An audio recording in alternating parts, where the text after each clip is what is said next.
CPI ने press conference के द्वारा मजबूती के साथ विधानसभा चुनाव लड़ने की घोषणा कर दी है। साथ ही अपना एकजुटता को भी दिखाते हुए कहा है। वहीं बीजेपी पर निशाना साधते हुए कहा है कि सिर्फ बोलने और कहने से कुछ नहीं होता है, धरातल पे भी दिखना चाहिए। हमारी पार्टी इस बार अपनी मजबूती से लड़ाई मैदान में लड़ने के लिए उतर रही है और मुझे पूरा भरोसा है कि जनता इस बार हम लोग को सपोर्ट करेगी। भारतीय कम्युनिस्ट पार्टी ने सीपीआई कार्यालय पटना में प्रेस कॉन्फ्रेंस का आयोजन कर आगामी विधानसभा उपचुनाव को लेकर रणनीति तैयार करने पर विचार विमर्श किया। पार्टी ने प्रेस वार्ता में बिहार में गिरती कानून व्यवस्था को लेकर सरकार के प्रति उदासीनता जताया। साथ ही बीजेपी पर निशाना साधते हुए कहा कि बीजेपी का सबका साथ सबका विकास सिर्फ जुमला है, धरातल पर कुछ काम नहीं हो रहा है। उसको जेल में ठूस दिया गया। वो 2 साल बाद अब उसकी बेल हुई है उस वैज्ञानिक की, क्योंकि उसने दिखाया। उसको इस बात पे जेल नहीं भेज सकते थे कि तुमने पत्रकारों को बुला के और नेताओं को बुला के कैसे दिखा दिया कि हैकिंग हो सकती है। उसको चोरी के इल्जाम में जेल में डाला गया, क्योंकि वो मशीन कौन सी थी जो उसने हैक करके दिखाई, वो इलेक्शन कमीशन के ऑफिस से ही पार की हुई मशीन थी और इसलिए उसको चोरी के इल्जाम में जेल में भेजा। तो हैकिंग तो होती है, की जा सकती है। आप अगर साफ है, स्पष्ट है, हैकिंग नहीं होने देंगे, आप नहीं करेंगे तो हैकिंग नहीं होगी। इसीलिए या भरोसा आए और उस भाषण के बाद ये बोल दिया कि किसको मामले को, किस मद को, मद कितनी किसको, किस टीम को दी गई है, इसके साथ नथी कागजें पढ़ लीजिए। सारी पार्लियामेंट जैसे उनके स्कूल के बच्चे थे, उनको कह दिया कि पढ़ लीजिएगा, होमवर्क है आपको। ये पहली बार हुआ है जिस तरीके से फाइनेंस मिनिस्टर ने पार्लियामेंट के साथ बिहेव किया। दूसरा, उन्होंने सीधे सीधे startup projects, make in India projects का नाम लेके बोला कोई इंक्वायरी नहीं होगी, कोई स्क्रूटनी नहीं होगी, 2021 तक टैक्स माफी रहेगी उन सब इन्वेस्टर्स को। जो 250 करोड़ तक वालों को 25% टैक्स था, वो 400 करोड़ तक के सारे कवर कर लिए। 35% जो टैक्स ली जाती थी बड़े पूंजीपति से, वो अब सबके लिए 25% तक आ गई।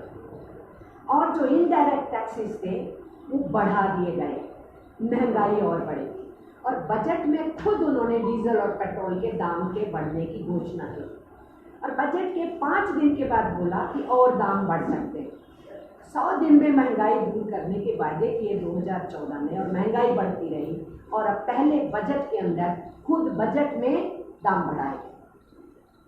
इसके साथ साथ इन्होंने ये भी कहा कि 100% FDI, डिफेंस और रेलवेज और इन सब में तो पहले से घोषित था। फार्मास्यूटिकल में, सिक्योरिटी एजेंसीज में, एनिमल हस्बेंड्री में, रिटेल ट्रेड में, इन सब में तो पहले था। पर अब इन्होंने बोल दिया 100% FDI। किस में आएगी बोल दिया इन्होंने? इंश्योरेंस इंटरमीडियरीज, सीधा हमला हिंदुस्तान की जो पब्लिक सेक्टर की इंश्योरेंस है, GIC, LIC, उस पर बोला है। ये FDI इंटरमीडियरीज का मतलब है कि हमारी जो मेन बचत योजनाएं हैं उनके ऊपर हमला होगा, उसका निजीकरण का रास्ता होगा। इन्होंने ट्रेड यूनियन की अपोजिशन के बावजूद बैंक्स के मर्जर किए और सीतारमन ने अपने भाषण में बोल दिया कि अब जो बाकी बचे हुए 20 पब्लिक सेक्टर बैंक्स हैं उनको भी हम 6 बैंक में बदल देंगे, जबकि इस देश की पूरी वर्कफोर्स और ऑफिसर्स का अपोजिशन। और हम ये समझते हैं कि कंसोलिडेशन नहीं होगा बैंक्स का, ये निजीकरण का रास्ता होगा।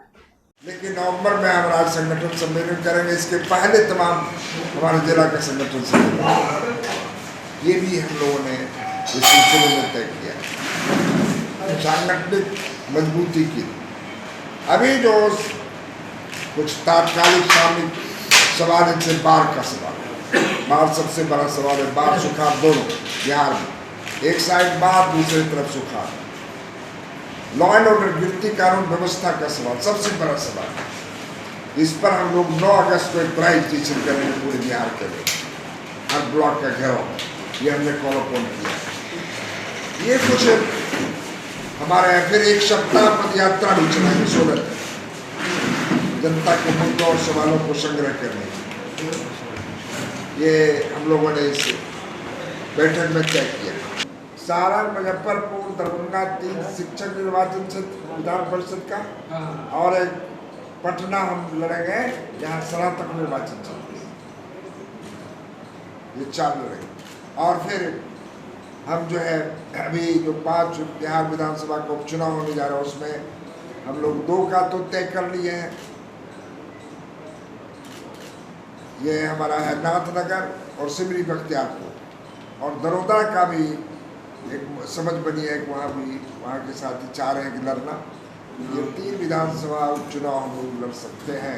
दोस्तों, आपका प्यार और सहयोग के लिए धन्यवाद। लेकिन अब तक कि आप सन्मार्ग यूट्यूब चैनल सब्सक्राइब नहीं किए हैं तो अभी करें, इसलिए कह रहे हैं कि जो भी लेटेस्ट खबरें हैं वो आप तक के पहुँचे।